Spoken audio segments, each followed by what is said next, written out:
Hi, my name is Stephen Woodard. I'm here today to tell you about my favorite show on television at the moment. It's called The Blacklist. It centers around a man named Raymond Reddington.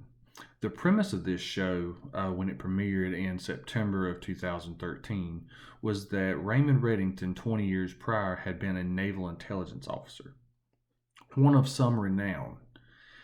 He inexplicably, for some reason, stole secret information from the American government and sold it on the black market.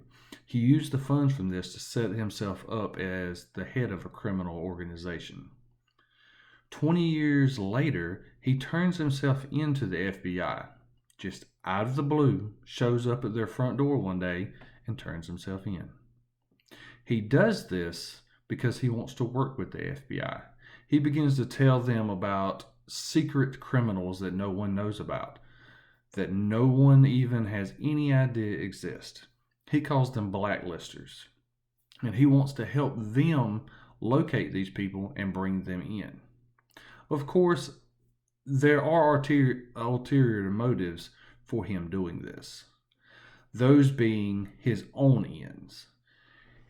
He is at the moment on the run from an organization called the Cabal. Some of the information that he stole 20 years prior has the opportunity to damage the Cabal, if not bring it down entirely. These people are ruthless. They are rich, powerful people from all over the globe that want to shape the world in what they believe to be the best way. They manipulate governments, they manipulate criminals, they manipulate anyone they can, and will kill anyone necessary to achieve what they think is the proper order in the world. Raymond comes to the FBI and tells them that he wants to work with them. When he does, he makes a demand. He will only work with one particular agent. Her name is Elizabeth Keene.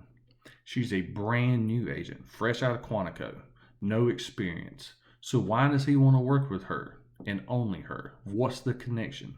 No one knows at this time, as the show begins, what the connection between the two of them are. There are many possible connections. She is a adopted child. She has no idea who her birth parents are. They speculate that Raymond may be her father. She agrees to work with him and the rest of the task force, which includes other members of the FBI and also one Mossad agent who has a link to Raymond as well. They work together to bring down criminals that would otherwise probably never be caught, probably never even known existed. Some of these criminals help other criminals escape the law. Some of these criminals are serial killers that kill, but kill for also for financial gain.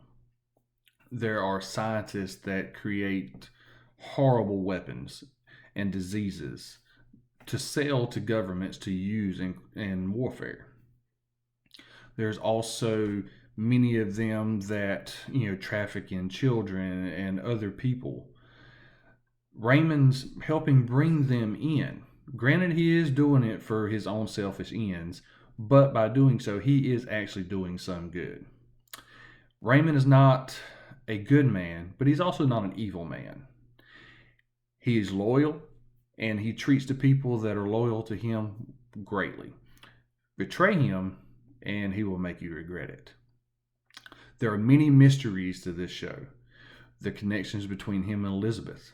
Mystery people that pop up here and there that seem to have a connection to them and other members of the task force. This show here has so much intrigue to it and so many twists and turns. It's just when you think you have it figured out, boom, you don't.